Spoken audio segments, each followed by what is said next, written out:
Welcome to a little mini-series that I like to call Character Quest. This is where I take a look at some complex and interesting characters that don't really get talked about. That, or people just don't understand their complexity. I know I've said this over and over again, but one of my favorite shows of all time has to be The Simpsons. And let's face it, we all know why. This show is amazing. Wonderful characters, an interesting art style, completely innovative humor. Pretty much any show that's on today can say that The Simpsons has influenced them in one way or another. Some of them more than others, given the fact that they're created by the same person that made this show. But to those who don't watch The Simpsons, which is probably many of you now given the quality of the new episodes, you'd be surprised to see that the show isn't just irreverence and wacky oddball humor, no. A lot of the time, it's actually kind of serious. We can see different angles and character dynamics for all the characters in Springfield. And I'm not just talking about Homer, Marge, Bart, Lisa, and Maggie. I'm talking about some of the extended cast. We got to learn Krusty's origin and how he's actually a Jewish boy who was estranged from his father because he wanted to take a different career path. We've learned that even though Mr. Burns is a cold, uncaring monster, there actually is a soft side to him, one that longs for the childhood he missed out on. And we learned that Principal Skinner isn't Principal Skinner. Okay, that one was bad. But aside from that one, these episodes tend to be heralded as some of the best in the entire show. And because they're heralded as the best, a lot of the characters that they feature are recognized as some of the best standout side characters.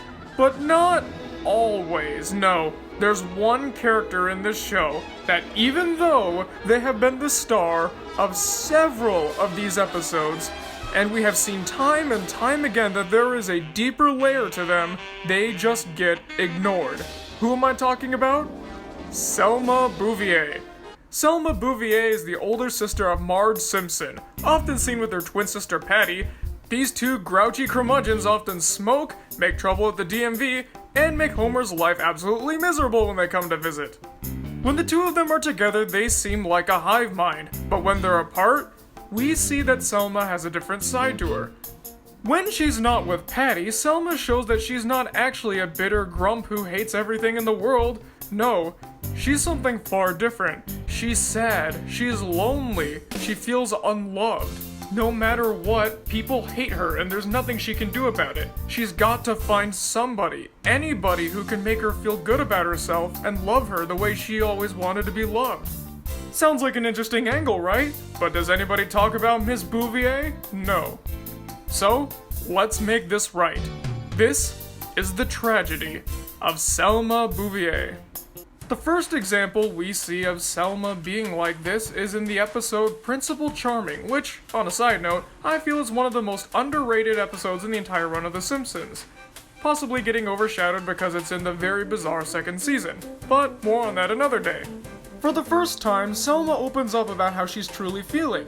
She's in her 40s and she lives with her sister. She's got a dead-end job that even though she tries to meet people in, Patty always ends up scaring them away. Honestly, who could blame these people though? It's not like Patty is anything remotely close to pleasant. She's getting desperate. She needs a man and she needs a man now. So Marge sends Homer out on a mission to find Selma a man. And he does, Principal Skinner. But through some convoluted accident, it turns out Principal Skinner ends up falling in love with Patty and not Selma. Seeing this, Selma is beyond hurt. This was the one chance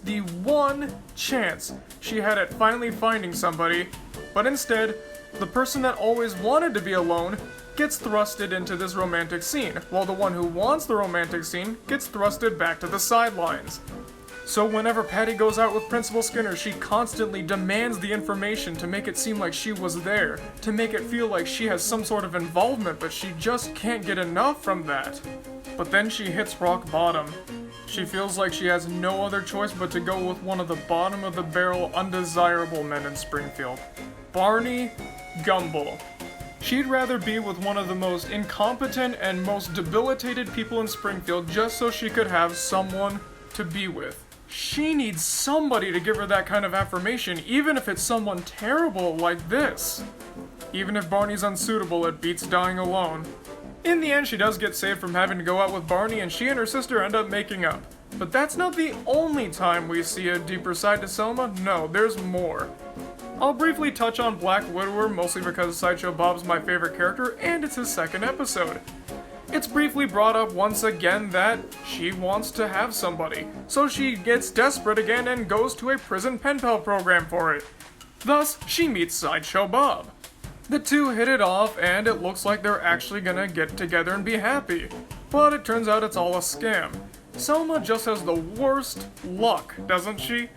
Right when she thinks she's finally found somebody that's actually good, the rug gets pulled right out from under her, and all of those dreams come crashing down. But that's not the only time this happens to her, no. This happens again, but arguably worse, in A Fish Called Selma. This is Troy McClure. You may remember him from such movies as insert reference here and insert other reference here. Troy is a washed-up actor and he wants his career back. One day he stumbles across Selma and agrees to go out on a date with her. When he's seen in public with her, everybody starts getting excited about him again and his career gets jump-started. He's using Selma just to get his career going again, but she doesn't know that. She just thinks she's found someone even better than Sideshow Bob. Not only does this guy actually like her this time, or so she thinks, but he's a good-looking, well-off actor who's got a lot of talent. And as far as we know, he's never attempted to commit murder. Sounds like the same old from Black Widower, huh? Nope, because that changes about 2/3 of the way into the story. Selma learns the truth and confronts Troy, and Troy completely owns up to it. He goes on in depth about his plan and how Selma's just a sham wife. But he's treating it like a good thing and touting all the benefits that Selma could get.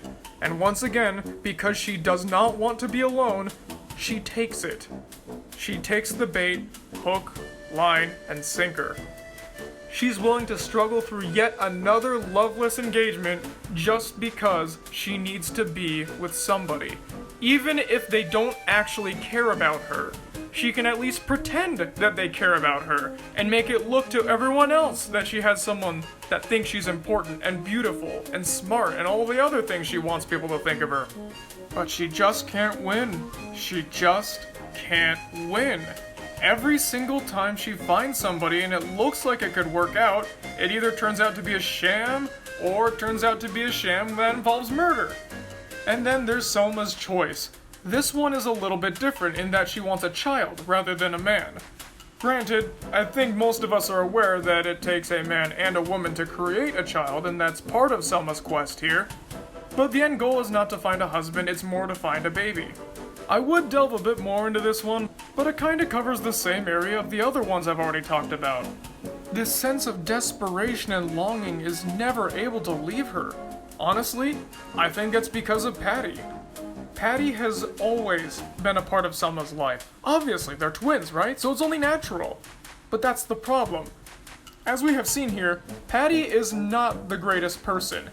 Her abrasive personality scares pretty much anybody away. Selma is a little bit like this too, but as you can see, whenever she's around Patty, she's like this. Whenever she's on her own, she's mostly fine. It seems like her sister's the one that brings out this attitude in her. And you know, that is entirely possible. A lot of the time, your personality gets shaped with who you spend your time with.